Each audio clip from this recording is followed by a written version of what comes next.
Selain mah hayang ngaji, emang neangan ge ngaji nu aing dibere duit, lain aing mere. Itu cepetnya nanti itu mere, cepetnya tak kita dahar ge atuh, tah memancing doang. Sapira loot pan ka ditu mah hayang lele nya ge. Sia tah jamaah segala loot segala naon. Aduh. Tuh, ieu. Nah, ieu wa allafa tak babarieun kiai mah lamun aya awewe embungeun pasrahkeun ka Allah. Pasrahkeun. Aya jelema bebeja kiai ulah aya bogoh jasa ka awewe. Aju awewe teu daekeun. Atuh neangan nu daekeun atuh tah mah kiai kos kitu kudu bebeja ka kiai. Sia-sia we hendek ngajadikeun kokoset teh ka aing. Atuh lain kitu kiai ai haju urang embung embungeun haju bebeja ka kiai teh neangan anu daekeun mah tah teu kudu bebeja ieu mah itu teu daekeun supaya daekeun tah ieu bebeja ka kiai kula bogoh jasa daek jaga wiridna tenang ya wirid ya Allahumma alif baini wa baina sarwiti binta sarbona kama alafta baina yusufa wa zulaikha walayin qalbas sarwiti bintaraw kamalayan talhadi lidah aing direkam ya tapi mau dibacakan terus aku aing tadi itu kamalayan talhadi li Daud alaihi salam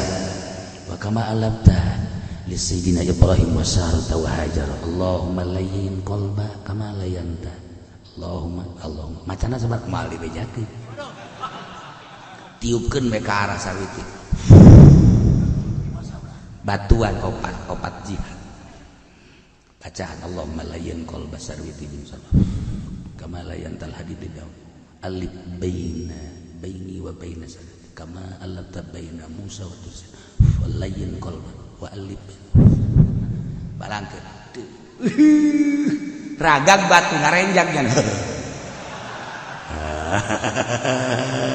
masyaallah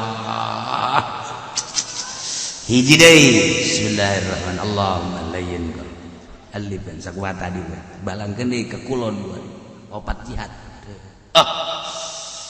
hudangnya nggak diu kos di kuburan mah gitu hudang kos ditanya ku malaikat munkar nakir tah katilu tadi kidul kulon balik kala teu hudangnya kacai penting mus balik kena sihir tanya pelet kan sihir katanya langsung hiji deui opat kawetan teu karasa mukakeun lawang nyaho geus make baju nyaho encan ya Allah ya Rabbi bari mawa samping panjangnya pendek Masya Allah dari datang ke terang siapa ini saya kuntilanak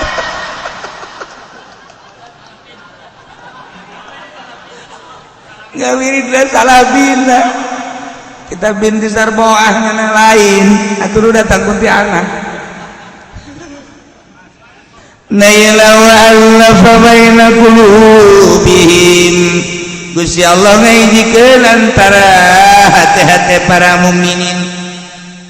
sabada permusuhan anu dahsyat nu anjeun Muhammad lamun beberean sakabeh kaboga jang supaya layit ngalayitkeun jelema mah alaf tabaina qulubihim moal bisa layit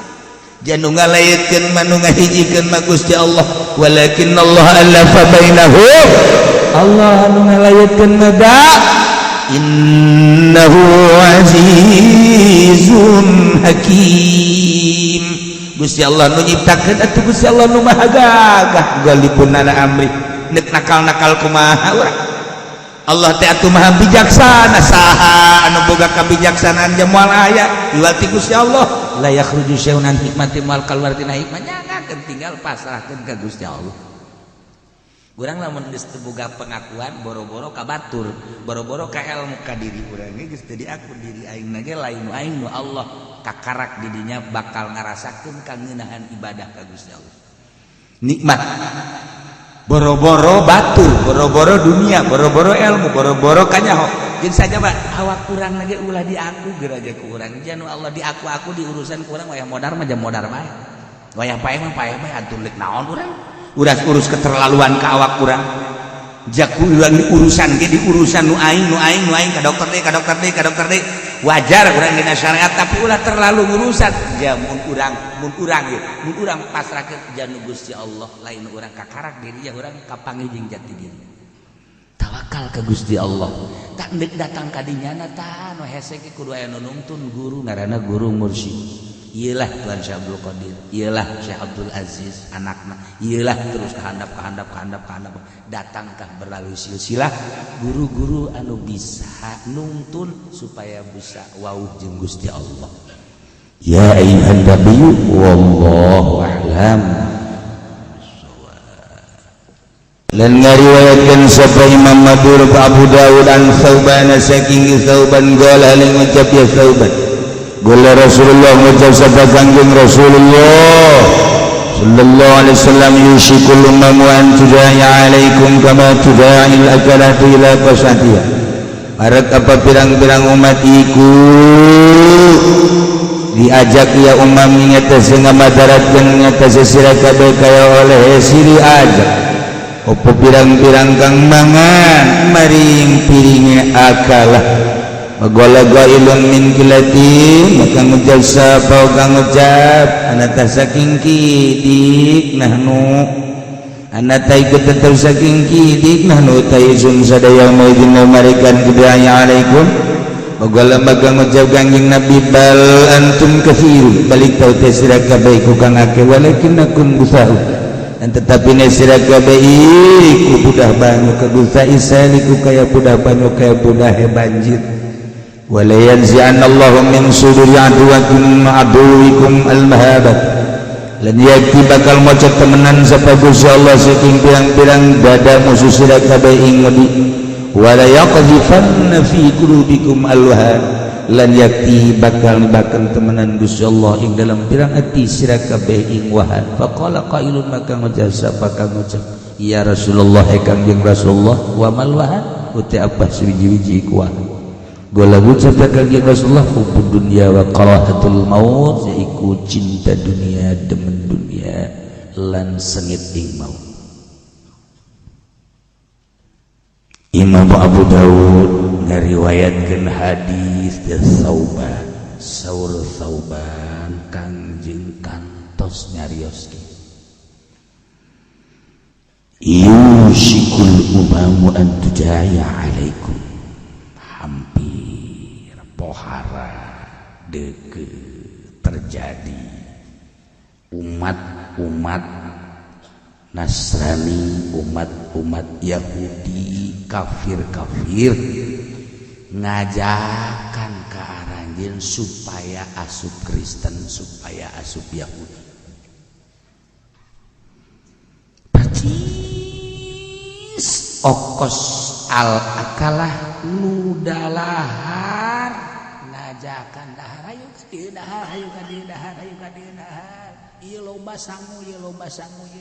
piringna aya dek prasmanan mangga dek babarengan aya. Bismillahirrahmanirrahim. Wa in janahu lisalmi fajnah laha wa tawakkal 'ala Allah innahu was-sami'ul 'alim.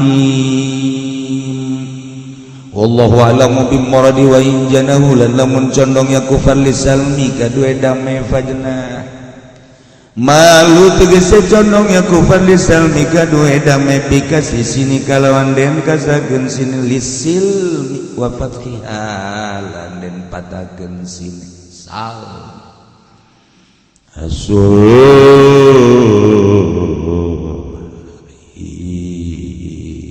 damai maknanya lisil bidaya sulit tegese dami fajnah maga condong siralah kadue salmi wa ahidum lan ngajang jakeun sirah min kufar qala Ibnu Abbas ucap sampai Ibnu Abbas ada mansukh iki la iki qaulihi ta'ala wa in janahu lisalmi taiku kang den nasakh bi ayat sayf kalawan ayat perang mujahidun lan mujazabaki mujahid maksusun bi ahlil kitab iku kang den tentuakeun kalawan ahli kitab au nuzilat atawa den turunkeun ayat bi Bani Quraizah ing dalam Bani Quraizah wa tawakkalan masrakeun sira Muhammad Allah ingat Allah yaqta bihi sengandal sira bihi kalawan Allah innahu ing satuna Allah wa Allah as-sami'u iku kang maha ngarungu lil qauli kada ucapan Al-alim tur kang maha uninga bil fa'li kalawan pagawean wa yuridu an yakhda'uka fa inna hasbaka Allahu walladhi ayyadaka binasrihi فإن حسبك الله والذي أيدك بنصره وبالمؤمنين والله أعلم بالمراد ويريد لنا من غرفكن يا كفار يقنعك ينتهي يا كفار كاين سيرا محمد bin Suli kalawan damai yastaidu laka drepon yanta jawis-jawis ya kufar laka kadue sirah dah sebagai maka satu unekang nyukupakan ing sira kaf ya kategese kang nyukupi ing sira Allah iku Gusti Allah wa Allah iku alladzi ayyadaka kang nguatakeun ya Allah ka ing sira binasri kalawan pitulung Allah bil mukminin lan kalawan kang mukmin kabeh wa alafa baina qulubihim law anfaqta ma fil ardi jami'an ma alafta baina qulubihim ولكن الله ألف بينهم إنه عزيز حكيم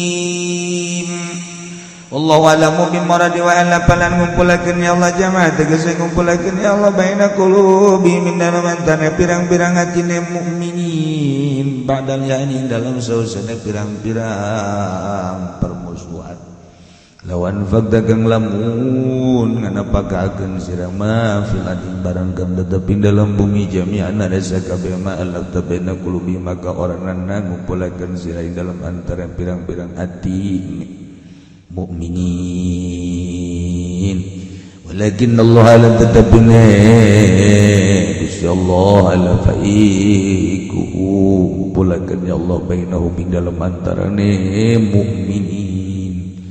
biqudratihi kalawan kekuasaan Allah innahu azizun sakuna Allah iku kang maha gagah golib tegese kang ngalindi ala amri di atas perkara ning atas urusan al-hakim muntur kang iku bijaksana la yakhlu syai'un an hikmati kang ora nemetu apa suwiji-wiji saking hikmah Allah masih keneh ayat percaturan tentang musuh mukminin jeung para kufar Makkah cikal bakal nu baheula ternyata terus nepi ka ayeuna beuki parah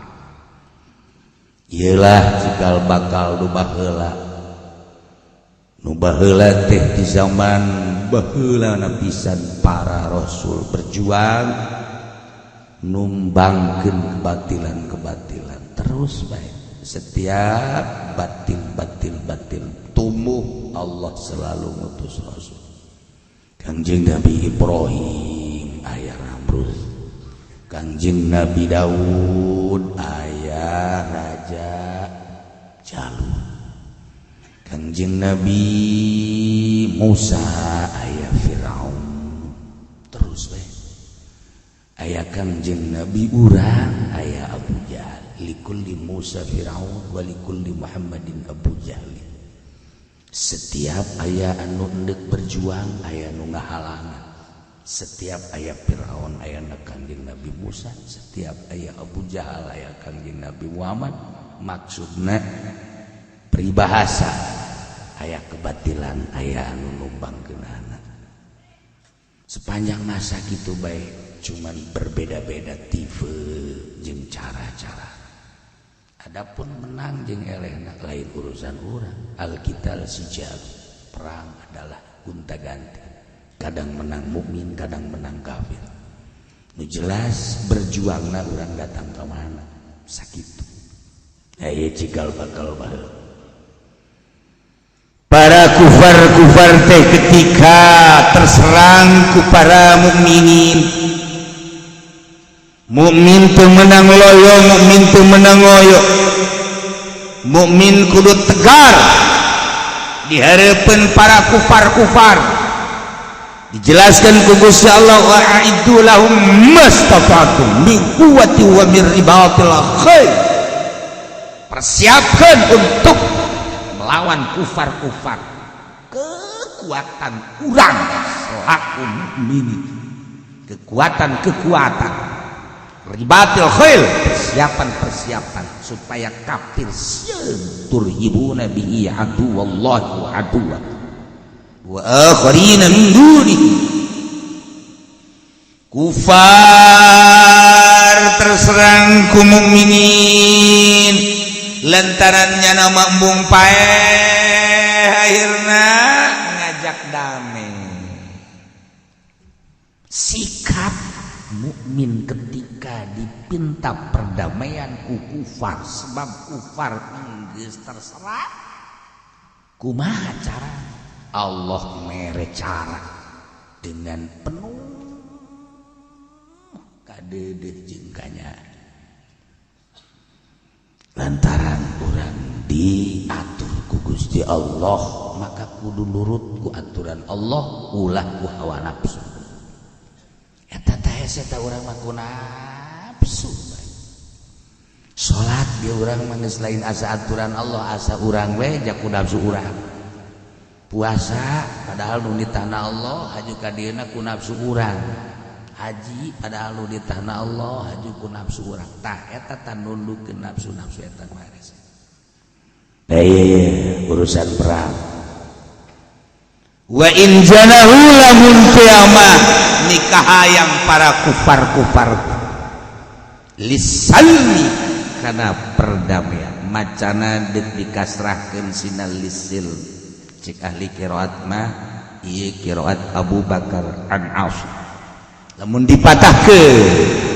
dibaca lisalmi baku, maknana adalah sul damai. Kufar terserang ku mukminin, kemudian nyana memohon untuk damai.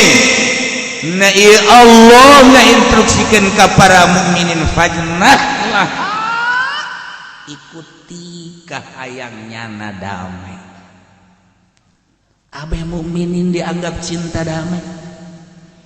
Jeung keharusanana urang teh memang cinta damai. Jeung supaya timbul kaleuleuyah kadeudeuh mukminin tanpa mengurangi semangat jihad. Kos gitulah mukmin.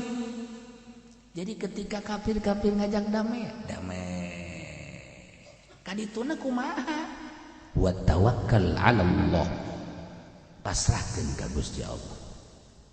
Geus urang ulah hese-hese nyana ngajak damai dah. Kabelah dituna tawakal 'ala Allah. Masyaallah. Udah hese. Teu nu hese. Cek Ibnu Abbas, ieu ayat sebenarnya dinasah ku ayat saif. Ayat saif teh ayat perang. Uqtulul musyrikina haitsu wajadtumuh. Dinasah teh ku ayat eta. Ulah dipake ayat ieu mah. Sebab ayat uqtulul musyrikin, bunuh para musyrikin.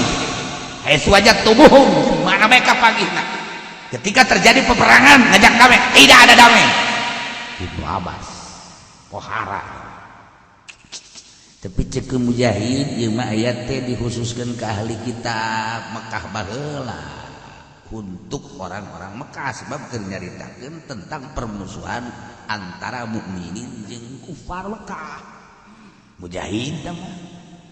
tah atawa ieu mah diturunkeun sote ayat ti Bani Quraidah jeung Aus. Urusanana ieu mah urusan antara qabilah jeung qabilah. Nu jelas urang supaya cinta damai tanpa mengurangi semangat jihad. Ketika nyana hayang damai lah. Jadi mukminin mah kumaha bae. wa in janahu lis-salmi fajnah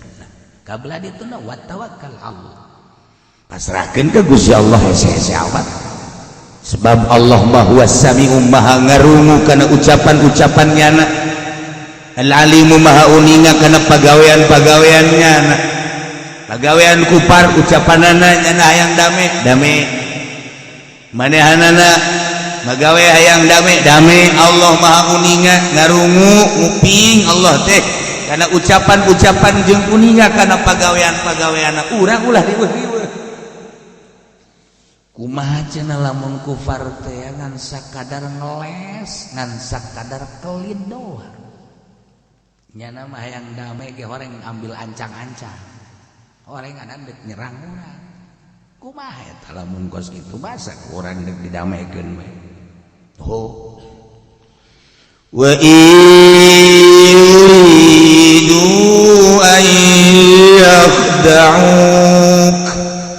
fa inna hasbaka Allahu alladhi ayyadaka binasrihi wa bil mu'minin ulah rek rumpan-rempan naranjeun kabeh wahai para mukminin bejakeun Muhammad wa yuridu lamun berharap para kufar ayakna uka rek tipu ka anjeun Muhammad bisulhi teh dengan damai teh nyana teh horenganan ngan sakadar ngeles doang kelid doang lias ta'idulah ka horenganan untuk mempersiapkan deuk nyerang ka anjeun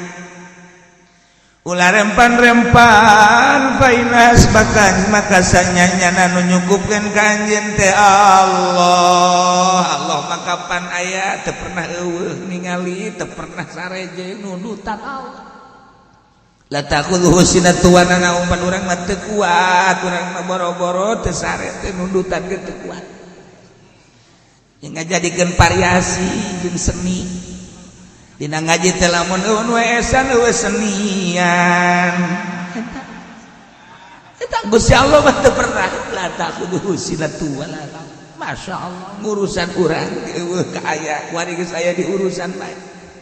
ulah sieun-sieun nanti kata kupar teh boga harapan nipu ka urang ih atuh pandititahna ge ku Gusti Allah wa tawakkal Allah pasrahkeun geura ge sing percaya ka Gusti Allah fa inna hasbakallah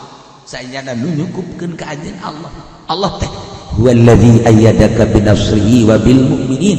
Allah anu nguatan ka urang dengan pitulung Allah jika para mukminin itu bae Muhammad ulah hese allazi ayyadaka binasri anu nguatkeun nulungan ka anjeun Muhammad dengan pitulung Allah jeung lain ka anjeun wa bil mukminin jeung ka para mukminin ditulungan ku Gusti Allah asal konsepna wa tawakkal ala ulah kunaha tinggal sakitu wa tawakkal ala ja perang mati baheula ge atuh nu perang nama biasa bae kabehan tetapi kapan anu hebat namakan saurang anu diijabah doana urang lamun nyaritakeun kejadian-kejadian di zaman Belanda baheula di urang zaman gedoran-gedoran masyaallah tetapi pitulung Allah aya nu dideuleuh ku Gusti Allah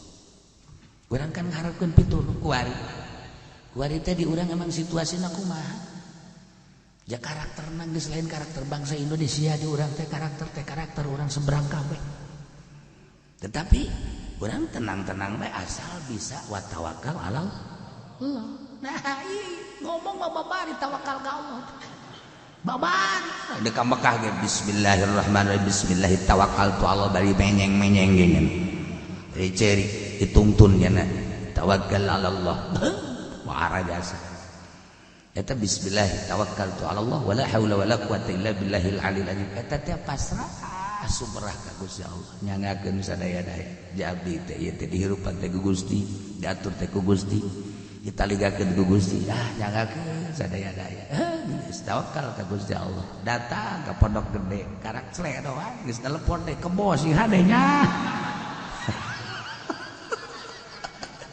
si hade enengna si hade ka eneng-eneng kabeh ka anak kotok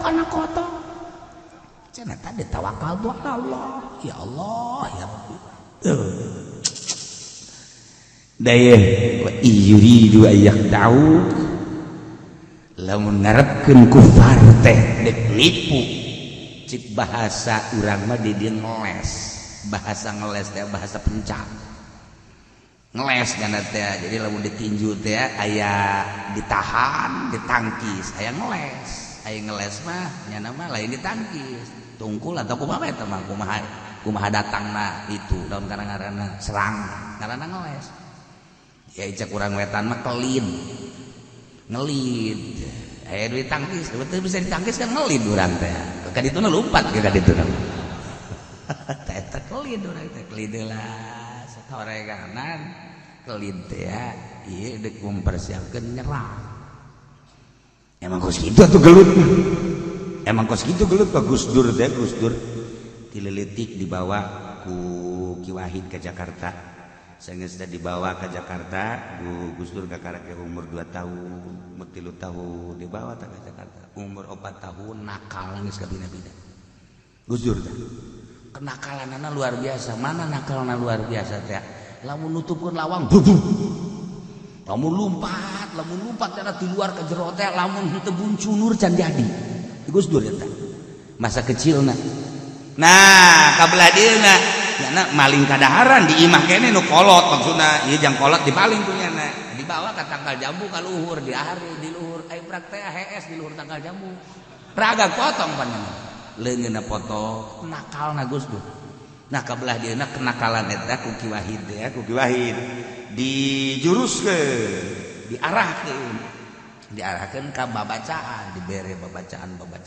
bari dibimbing masyaallah ternyata orang nu nakal teh kadang-kadang pinter anta urang mun boga anak nakal alhamdulillah iya sugana kos Gus Dur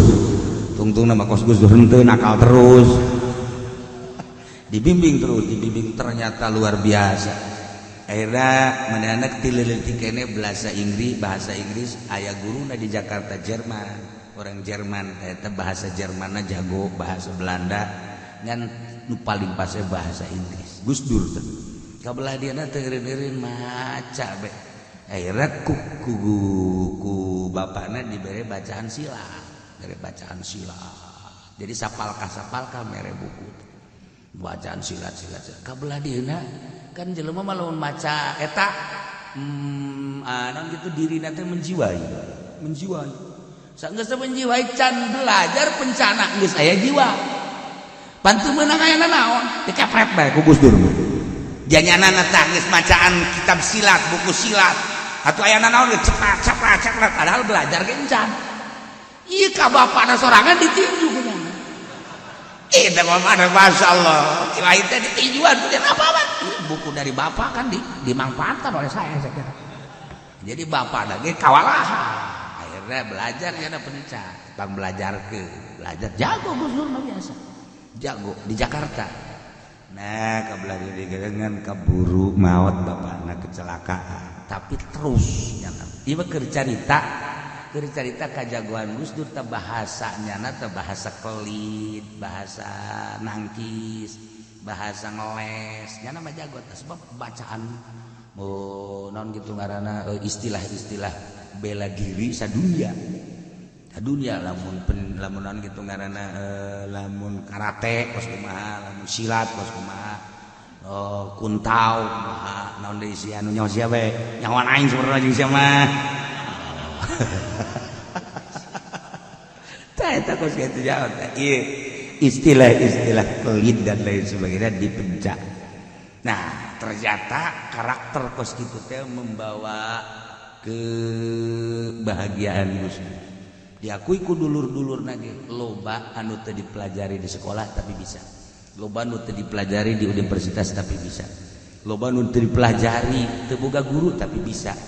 cek Gus Dur sebenarnya cuma banyak membaca ngantaknya dikhawatirkeun make kaca ulah loba teuing maca tileuletik geus make kaca sebabnya nama terus teu ngeunaheun lamun teu maca urang mah pan mun teu dahar teu ngeunaheun maca mah geus nomor sabaraha we urang mah babna bab dahar bae urang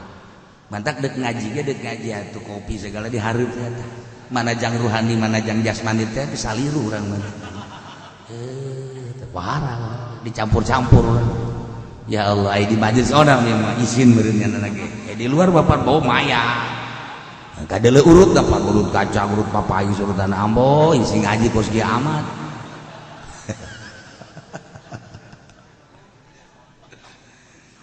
Wa lamun kupar-kupar ngarepkeun aya daukan nipu ka anjeun Muhammad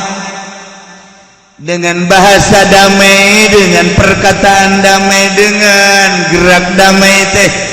ternyata orenganan liastaidul laka nek mempersiapkan merangan anjeun ulah sieun ku kitu Muhammad lantaran paina hasbaka Allah anu nyukupkeun ka anjeun segala rupa ge anu mengantisipasi dan lain sebagainya anu ngahayukeun jeung nu nolak dan lain sebagainya kan Allah cak Gusti Allah huwallazi ayyadaka anu nguatkeun ka anjeun mere kekuatan bidasihi dengan pitulung Allah bahkan lain sakadar ka anjeun wa bil mukminin pasrahkeun geura ka Gusti Allah sagala-galana Gusti Allah ayo tinggal pasrah tinggal ilmu tawakal bae urang teh digali mentak aya makom teh makom tawakal beus datang ka mana masrahkeun diri ka Gusti Allah makom kewalian anu 9 makom tobat di antara anu 9 aya makom tawakal memeh makom ridho ieu makom tawakal geus urang teh ayeuna mah belajar tawakal ka Gusti Allah pasrah ka Gusti Allah geus make cara-cara zikir make cara-cara mujahadah make cara-cara muhasabah datang ka mana katawakalan urang ka Gusti Allah ketika urang tibeti tawakal nyanggakeun sadaya-daya ka Gusti cak nafsu mah embung ieu teh hudang ti penting teh tapi ja ieu teh pan lain nu urang awak teh dadamelan Gusti urang pasrahkeun ka Gusti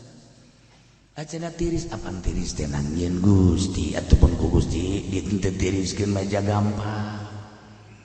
acenah ieu teh tunduh atupan tuduh teh nu Gusti ti Gusti atuh lamun teh mah ku Gusti teu ditunduhkeun mah atuh jangan babari pasrahkeun datang ka mana pasrah tah lamun urang geus bisa pasrah moal tunduh paling hees moal tunduh liwat itu pasrah eta nu hese ieu batak urang boga guru ge moal bisa tak urang dek datang ka makom tawakal teh geus atuh urang belajar tawakal menang ti guru supaya bisa menang ti guru supaya ahli moal ujung-ujung ahli tawakal kudu belajar heula gimana ngamimitianana ieu tawakal teh aya aturan-aturanan ku babarieun amat si eta kiai mah hudang terus bangun tenang teu kasieun karempan kan geus dimujahadah urang makan ku nafsu sieun eta kan hook ka awak urang embung kapanggih jeung jurig lantaran berat ka awak kan berarti urang berat ka mun masih keneh hudang ti peuting haji urang sieun ka jurig ka Kuntilanak berarti urang berat keneh ka awak urang embung kapanggih jeung ngokos kitu hook ka awak ketika urang kapanggih jeung tiris berarti urang hook ka awak ai Allahna di mana ieu lantaran urang hook ka awak terjadi urang tunduh makan babalik ka awak berarti urang berat ka awak bandingkeun takatawakalan urang jeung ka awak berarti mun masih keneh kahalangan ku tiris berat ka awak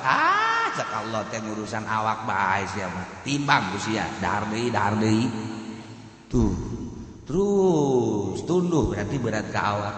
ketika orang keluar embung kapanggih jeung jurig-jurig ya berarti kan embung rusak awak sia kek ku aing dirusakkeun awak sia sanajan sia dahar gede ngidung gede digeringkeun ku aing waya gering-gering bae dokter utar atur ka daharanana ka olahraga paeh ge keur olahraga paehna keur olahraga tah nu cak sia sehat tah kerasa ku sia kena kanyahoan ku kabeh je itu jah kiai anu biasa bae mah naon salena saeutik kemudian atuh jah mandi terus tetiris tetunduh malah jag-jag bae ainyana anu heesna 8 jam sampai saeutik wahara jasa aju dahar aja 4 kali nyarap ke dahar ke makan siang ke dahar deui amboh masyaallah planning ngan ka dahar bae gering bae nya nah itu kumaha pikiran urang berat ka mana ieu urang lamun geus berat ka Allah kan nu ngajamin. Cak Allah teh awak sia memang nu aing ge asal pasar beda aing ulah sok di utara atur awak sia sok segala percaya ka dokter segala dokter yang modal geus percaya ka aing ya lamun urang geus bisa percaya ka Allah tah geus diatur ku aing sia mah teu kudu dahar engke ku aing dibere kuat tekan geuna geus teu kudu hees penting siba kuat tuh aya anu 40 penting nya henteu sare tapi dibere kuat anu teu dahar 40 penting tapi kan dibere kuat tah coba aya nu batur bapan deuk ka Banten teh ya butuh kendaraan aing nya mah teu kudu make kendaraan iber ka ditu kan babari ngomong mah ieu tawakal masyaallah wa tawakkal 'ala Allah berarti kita kudu belajar tawakal teh kumaha mimitina kumaha dia belajar supaya bisa supaya ahli karak jadilah di makom tawakal lain lalagaan atuh tawakal da iyalah pasrahkeun wa amat ka Gusti Allah sebab Allah innahu huwas-samiul alim andai kata rukareka kufar teh dek tipu ganjeun geus ulah boga pikiran ku kumaha ya aing nu utar aturna ge aing nu mere kekuatan pitulung aing ke kanjeun oge ka para mukminin jeuleuh cak Gusti Allah tuh riwayat anu ngahijikeun mukminin mana ieu wa allafa baina qulubihim law anfaqta ma fil ardi jami'a ma anfaqta baina qulubihim baheula meme Kangjeng Nabi datang ka Madinah teh Masya Allah antara Qabilah jeung Qabilah teh terepeh terus-terusan ribut kaributanna teh lain sakadar ribut leletikanna lantaran antara Qabilah teh perkara nu leutik jadi gede anak boga masalah sakadar lalayangan doang tapi kadituna ribut antara kolot jeung kolot boga masalah dengan sakadar main gunduk main poleca doang tapi dikakalakeun ribut silih bunuh kolot jeung kolot antara kampung jeung kampung Qabilah jeung Qabilah permasalahan leutik sapira main pandeng doang Qabilah dituna ribut luar biasa main gobang jadi nu ributna kolot main karet nu ributna kolot Masya Allah main susumputan datang kara ribut silih bunuh ieu baheula teh kos kitu tah baheula teh ya Allah ya Rabbi eta sih karakter urang Arab teh teu eureun mumusuhan teh seperti kos Allah karim jadi turun-temurun terus karakter ego urang Arab komo di zaman jahiliyah teh ya geus puguh teh mah urusan awewe mah kali jadi lalap teh mah ngabunuh jelema urusan awewe jadi lalap ribut urusan awewe jadi lalang urusan anak dikokolotkeun jadi ribut gede terepeh antara Qabilah jeung Qabilah Nadhr Aus Qabilah naon kitu ngaranna Khazraj dan lain sebagainya tasik kaributan poharanya teu meunang urusan boga urusan laletik teu bisa didamaikeun nu terutama Aus jeung Khazraj di pohara di zaman jahiliyah urubun azimah wa mu'adatun syadidah Kangjeng Nabi sumping ka Madinah hijrah ku Kangjeng Nabi diamati orang-orang Madinah Kangjeng Nabi terjun ke berbagai Qabilah titik permasalahanana teu pira tapi kunaon cukup gede masalah sampai pembunuhan maka Kangjeng Nabi dengan lemah lembut dakwah masuklah ke Qabilah Aus masuklah ke Qabilah Khazraj tidinya Kangjeng Nabi nyen persatuan ya Allah ya Rabb dengan memasrahkan ke Gusti Allah Kangjeng Nabi tentang keributan situasi nu terjadi antara Qabilah antara suku timbullah kadedeh jeung kanya timbullah welas asih sehingga dimimitian mencintai Kangjeng Nabi jeung percaya ke Kangjeng Nabi. Salah satu mukjizat Kangjeng Nabi anu pohara di Madinah ieu mempersatukan antara suku, antara kabilah anu geus ratusan tahun harita teu bisa repeh, teu bisa beres. Tapi sup Kangjeng Nabi ka Madinah Masya Allah jadi rapi. Ieulah wa ma arsalnaka illa rahmatan lil, jadi rahmat. Jadi rahmat seluruh suku-suku anu tadina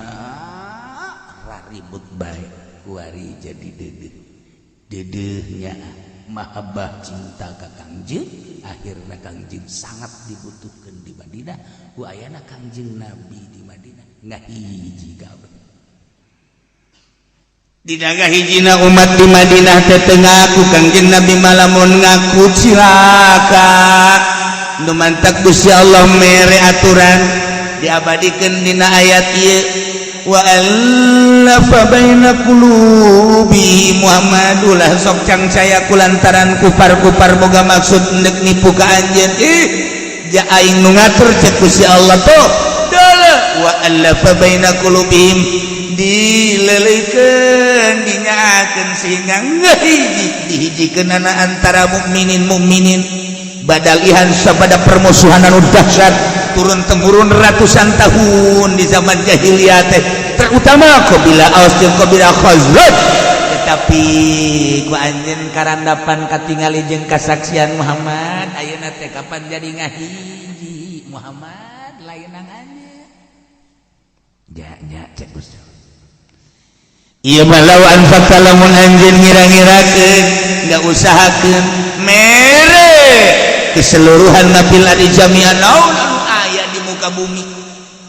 harta anjeun seluruhna dikumpulkeun seluruhna kaboga anjeun dek dibikeun supaya ngahiji emang mah bari kitu ma allafta baina qulubi moal bisa ngahiji kurang kumaha Rano Karno merean duit kamari ieu waktu keur pemilihan teh jai ku Gusti Allah teu dik dimenangkeun mah teu bae. WH emang beberean nggak sakadar karena beberean tapi ku Allah dihijikeun mah ngahiji bae ieu keur carita beberean ye keur carita beberean ulah ngandalkeun ka beberean emang kumaha kitu jalamun beberean ku Allah henteu bae loba jelema anu beberean ka awewe aya waktu mungkin banyak bae jih kasep aya di nyana gagah aya di nyana pinter aya di nyana sugih aya di nyana bere nyana kaeta awewe kulantaran awewena enggeus hidup semati jeung lalaki anu hideung lalakina hideung pinter eueuh hideung sugih mah komo tapi nyana beberean eta ieu ku Allah dihenteukeun mah henteu banget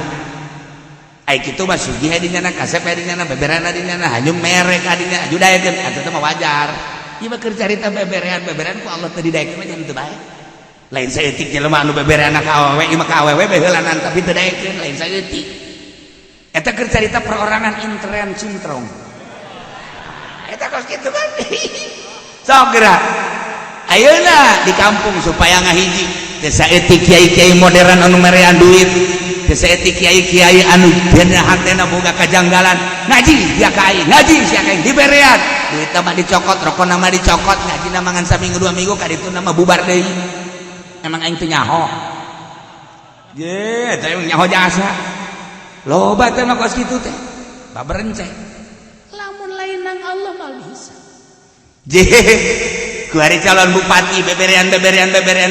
dasar terek dihijikeun atuh henteu bae calon gubernur beberean dasar henteu atuh henteu bae nang Allah urang keur carita kamari seputar Jokowi kemudian jeung SBY atau memehna SBY heula terus ka dia Jokowi jeung Prabowo beberean lain hasil beberean emang ku Allah bae taman geus dihijikeun dimenangkeun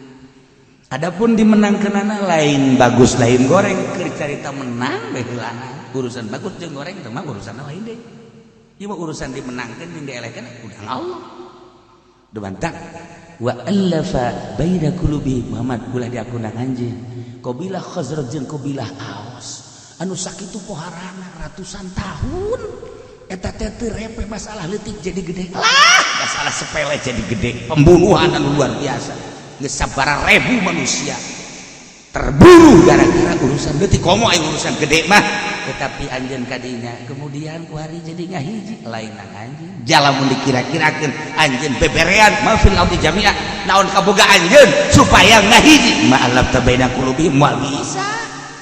walakin Allah allafa bainahum tetapi nang Allah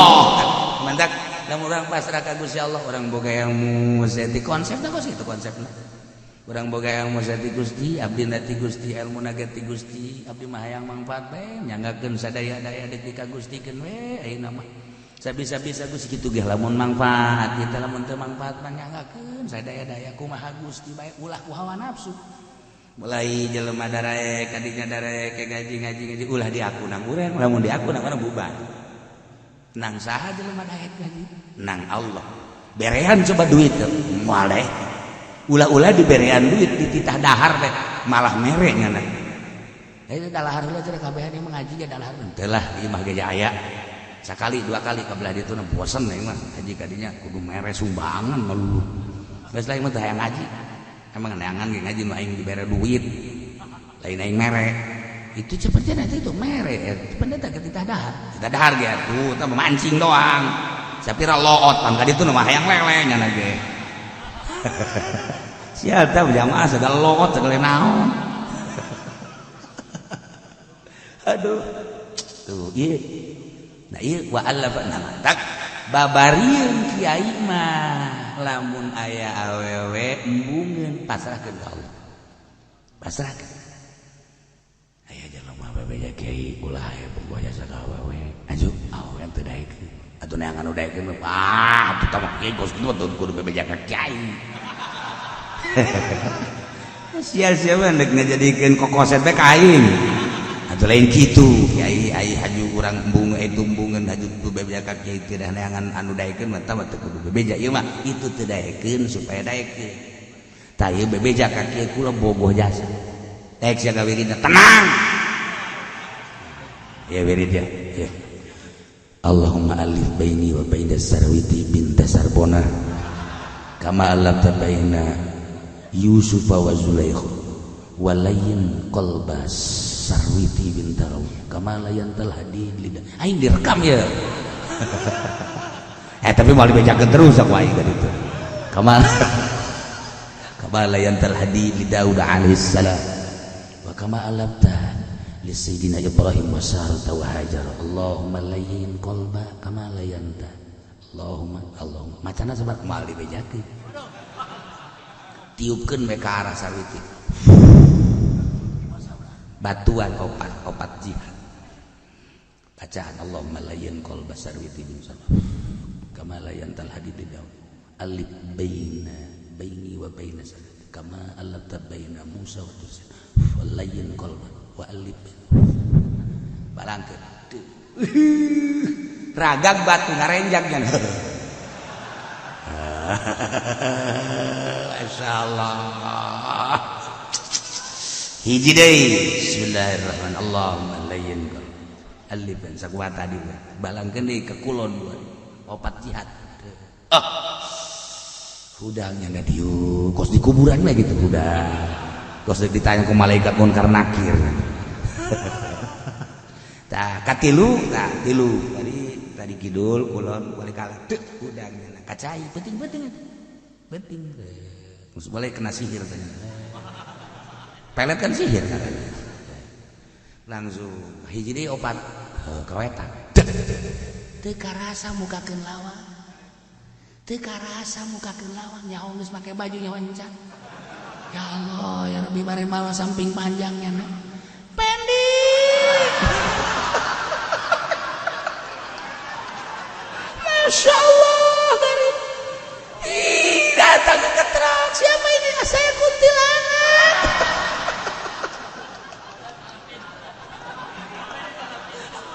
nggak wirid lah salah bina kita binti sarboah ngana lain atuh datang kuntilanak naila wa allafa baina qulubihim Gusti Allah ngahijikeun antara hati-hati para mukminin sabada permusuhan anu dahsyat nu anjeun Muhammad lamun beberean sakabeh kaboga jang supaya lain ngalayitkeun jelema mah alaf tabena qulubihim mual bisalah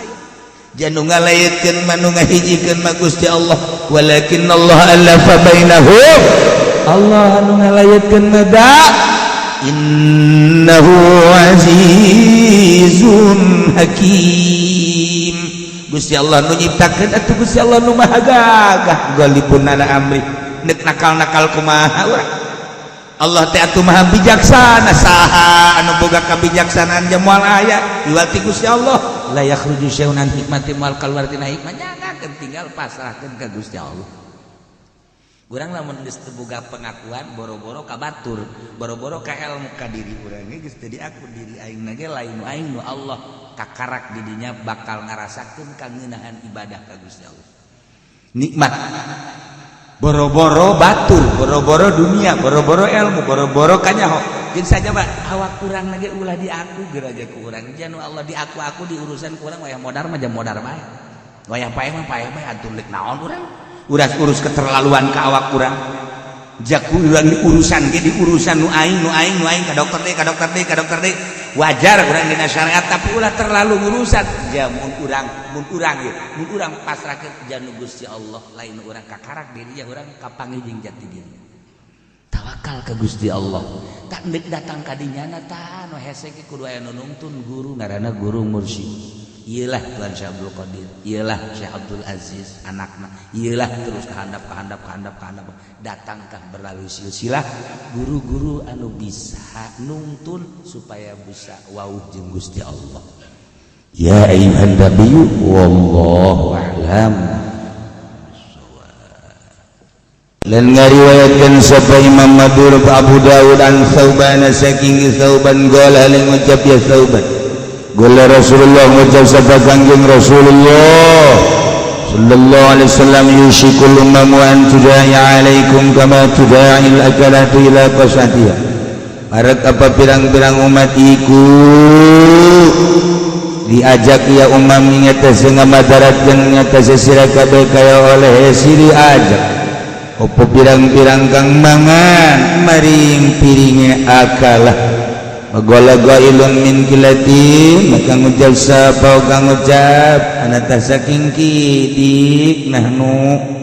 anata ikut tetap saking kidik nahnu taisun sadaya maidina marikan kudaya alaikum Magala maka ngucap kangjeng Nabi bal antum kathirun balik tau tesira kabeh ku kang ake walakinakum busahun dan tetapi nesira kabeh iku budah banyu kagusa isaliku kaya budah banyu kaya budah banjir wala yanzi'annallahu min suduri aduwakum aduwikum al-mahabat lan yakti bakal maca temenan sapa Gusti Allah saking pirang-pirang dada musuh sira kabeh ing wedi wala yaqdhifanna fi qulubikum al-wahan lan yakti bakal nibakan temenan Gusti Allah ing dalam pirang ati sira kabeh ing wahan faqala qailun maka ngucap sapa kang ngucap ya Rasulullah kangjeng Rasulullah wa mal wahan uti apa suwiji-wiji ku wahan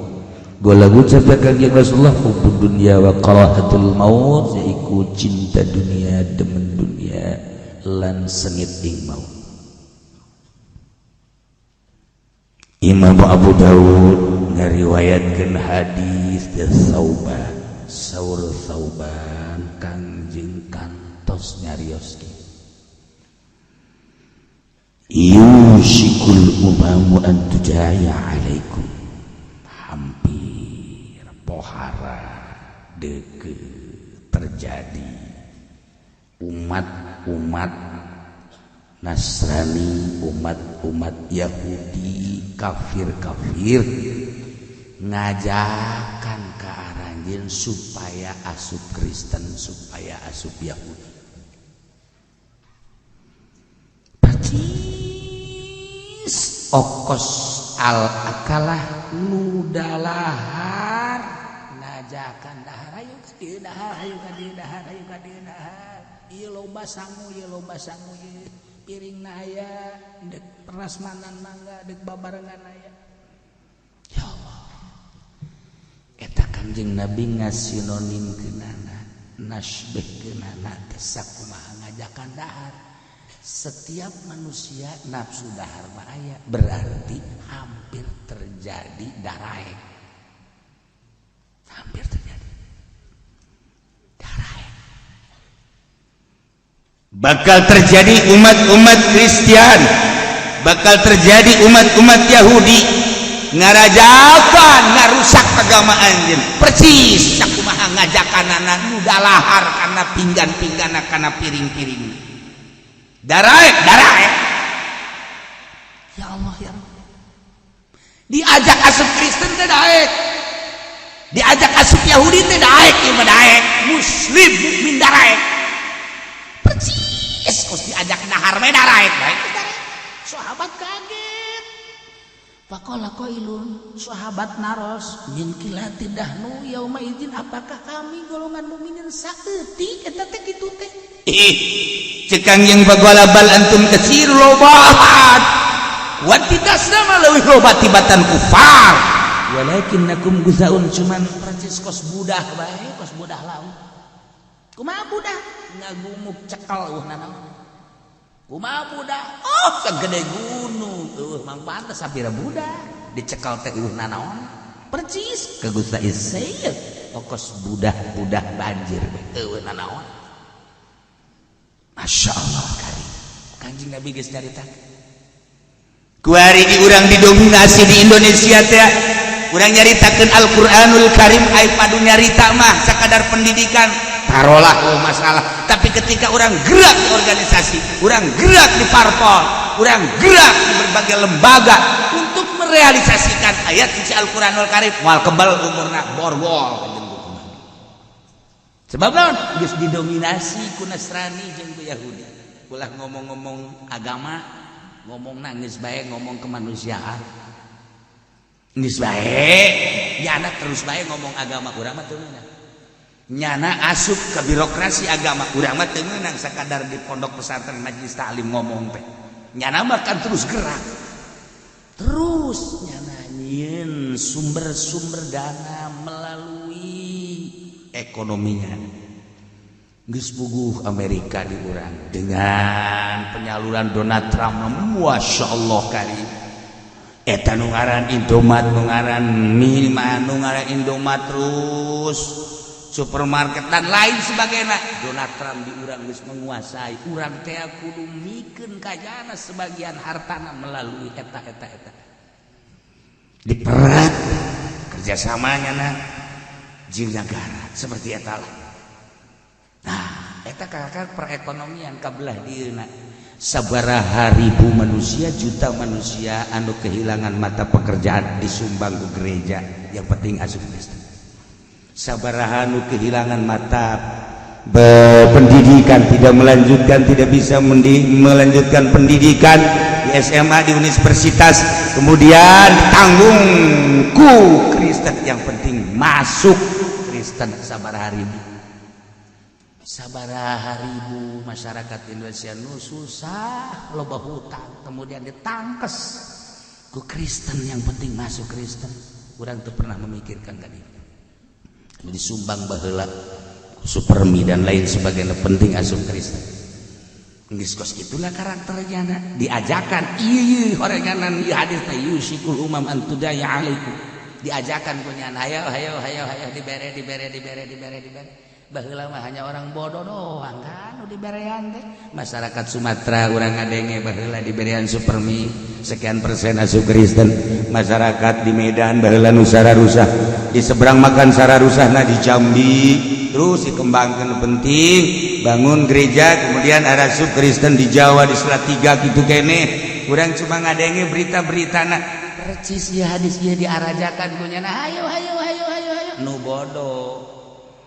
Kemudian anu palalinterna anu hendak melanjutkan pendidikan disumbang punyana aya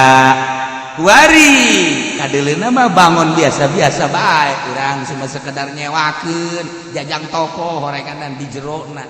aya sesuatu anu indahna bagi nyana, urang teu nyaho nyana bisa maju di nagarana horenganan duit urang dibawaan ka ditu ku hebatna nyana teu karasa. Amerika boga naon, lahan naon di Amerika, hasil bumi naon, tapi kok bisa kaya, tapi kok bisa maju. Nah, iya benar nyokotan di negara-negara mantak nyana mah menjajah ke negara-negara kodo, sebab di negaranya na tandus. Dengan kehebatan pemikiran ya seperti eta lah. Iya kanjeng Nabi geus caritakeun engke yusikul umam an tudaya alaikum kama tudai akalah ila qasatiha. Bakal diajakan sakumaha diajakan dahar. Geus datang ka waktuna ku ari kiai cium tangan. Kiai. Ya Allah ya Rabbi, eta si beungeut kiai deui ka manakeun. Deuk kumaha coba. Hayu coba. Ih, ada orang memakai politik teh podol seros ya. Nah, gila sih ya teu bisa baca syahadat engke. Je sakarat parang sana meureungan. Ih, kumaha lamun engke ku Gusti Allah dihijab. Ku hari bisa baca Quran, ku hari bisa zikir, lantaran nyana mencintai dunia na. Dak dumadak mah teu nyaho umur mah. Dak sakarat teu bisa baca 2 kalimat syahadat, teu bisa baca kalimat thayyibah. Begitu ku urang, hei kiai, la ilaha illallah.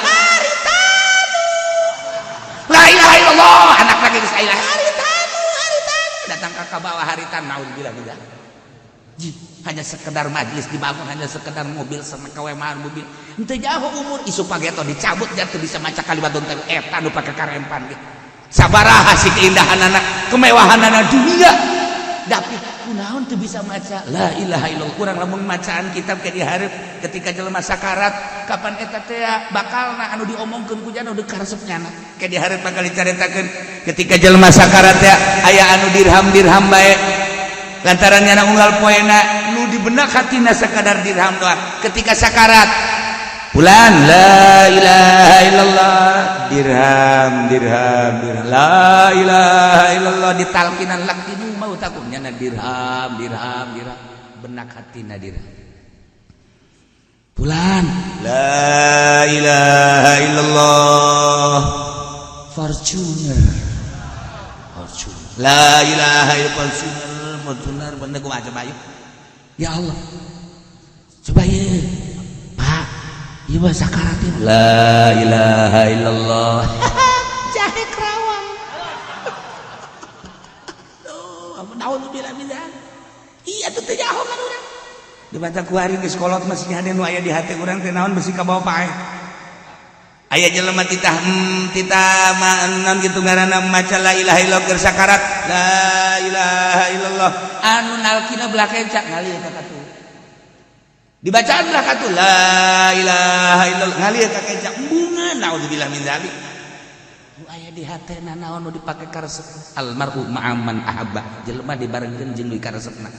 Lamun ku hari resep ka Kristen bebeleanana atuh kanu jauh Allah dihijab naudzubillah min dzalik wa min dzalik. Matak sih hade ta ieu yusikul ubam an tudaya alaikum kama tudaya akal. Orang hidup di dunia jamual kebal hanya sekedar lewat doang, orang terlewat mampir lewat. Tapi kalau orang ini bahaya kan itu. Ya Allah ya Rabbi dah. Umat bakal ngarajak ngabahayakeun ka anjeun agama teh dijual. Jeung teuing leungit ge akidah teh asal aing mah ieu ditutupan bae ka butuh aing jeung teuing aing mah hese sakarat ge. Masya Allah daripada mararat eta bahaya eta. Aing mah kajeun teuing hese sakarat asal ulah mararat pantarol eta goblok. Bahasa kos kitu jasa. Ieu oregadan Kanjeng Nabi geus carita. Sahabat gara-gara goreng kepala, geleng kepala. Cek sahabat, ya Rasulullah min kilatin nahnu ya emang saya tikan gitu orang haju eleh kunyana. Bal antum katsirun loba. Walakinnakum guzaun ngangkos budah cai. Ka guzair sahel seperti budah banjir bae. Jeung wala yanzi'anna Allahu min sururi aduwikum al-mahab. Dicabut ku Gusti Allah ape musuh sieun ka anjeun para mukmin. Kafir-kafir eueuh ka sieun ka mukminin. Geus teh sieunneun ka mukminin. Sanajan jadi bupati mukmin,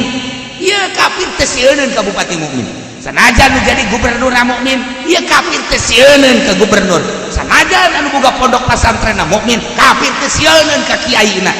Sanajan eta tokoh teh sieunneun kafir ka tokoh. Lamun geus terjadi seperti eta di kumaha teh sieunneun. wala yaqdhan fi qulubikum alwan jeung dicabut ku Allah dipiceun hati anjeun wahan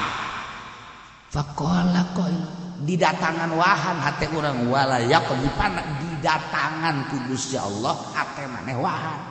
cek sahabat faqala qailun ya Rasulullah wa mal wahan ay wahan naon ya Rasulullah cek kanjeng Rasul hubbud dunya wa karahatul maut cinta dunia jeung bungpae mukmin dibere cinta dunia jeung bungpae kafir dibere berani ka mukmin nah kuari tokoh mana nu disegani ku kafir sebab punyana geus kabaca lah karesepna dunia bere ku aing sakali teu daekeun dua kali teu daekeun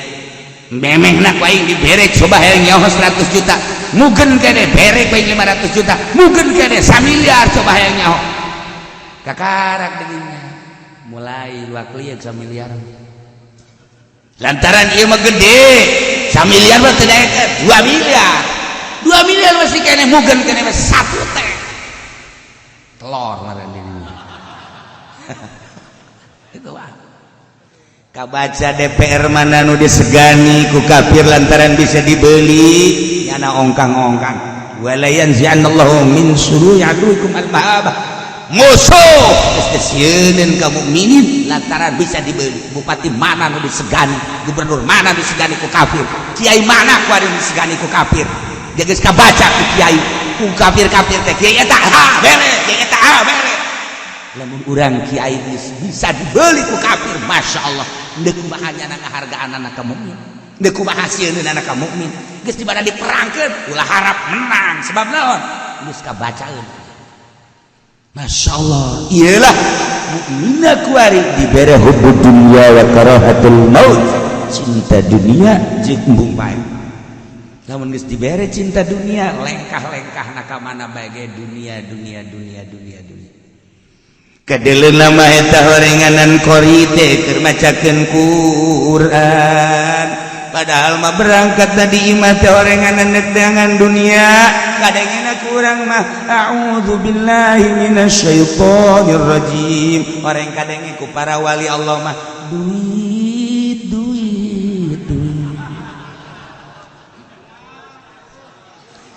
nu ceramah teh kadengena mah qaulallahu ta'ala qala Nabi sallallahu alaihi wasallam kadengena ku ceuli masyarakat awam qaulallah qala Nabi horenganan kudu pinter mah duit itu duit siapkan panitia ulah sok gila kadis hubbud dunya wa karahatul maut ini kumaha eta mah jelas-jelas eta onam rada mesi geus tupatipu lah ka masyarakat Golallah teh berendanan tupatipu ari eta mah jelas-jelasan narima duit ti Kristen deuk kumaha lengkah-lengkah urang teh masyaallah karim haju kuari anu khutbah Jumat bae kiai teh kapan hayang dibayarkan ku tolol-tolol emang ieu Jumat teh saha ieu Jumat ya Allah ya Rabbi aing mah senep ka kiai nu hayang dibayar senep jasa aing mah senep belu aing mah dikira nerapkeun ikhlas dah tuh menta naik coba baca khutbah ya Allah perang sana aing teh jaho meureunanan eta kan berarti kan usikum bitaqwallah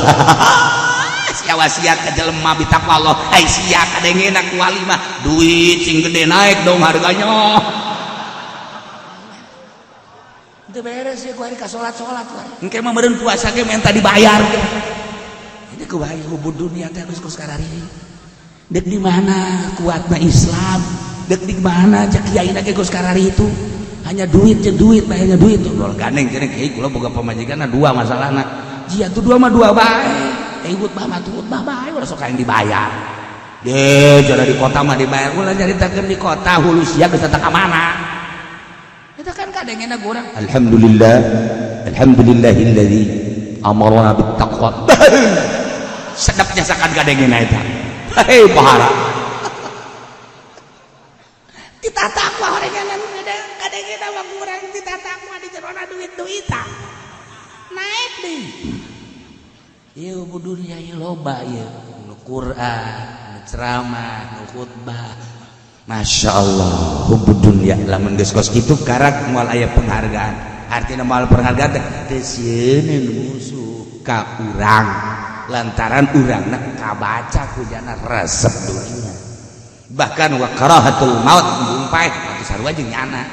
Ana sarua jeung nyana karakterna atuh bisa dibelikan ku jana mah. Geus kuari presentasekeun di Indonesia tokoh mana anu dipake kasieun ku kafir geus eueuh. Kiai mana anu dipake kasieun ku kafir geus eueuh. Jawara mana? Manehan tah nyana mah sieunan kene ka jawara bisi ngamuk. Cina mah bisi jawara itu jawara eta amankeun da bisi ngamuk. Waduh aing mah teu katahan mun jawara eta. Tah cenah mah sieunan ka jawara patan ka kiai. Iya. Sia mah akur bae sia meureun.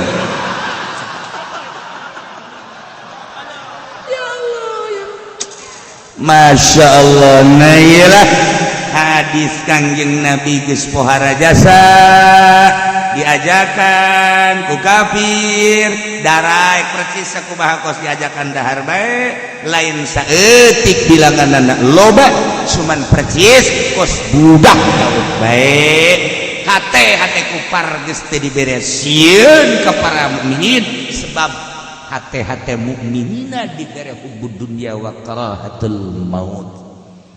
Ngadoakeun Allah mudah-mudahan para kiai diberi kararuat, diberi talaleget, diberi tarawakal, ustad diberi tawakal, urang kabehan bisa diberi tawakal dalam rangka li'ilai kalimatillah memual kebal orang hirup di alam dunia sakadar mampir. Mudah-mudahan diberi kuat nuturkeun kangjeng Nabi, nuturkeun para wali-wali Allah, nuturkeun para ulama-ulama sehingga urang disalametkeun ku Gusti Allah Subhanahu wa taala di barakati Ummul Quran Al-Fatihah.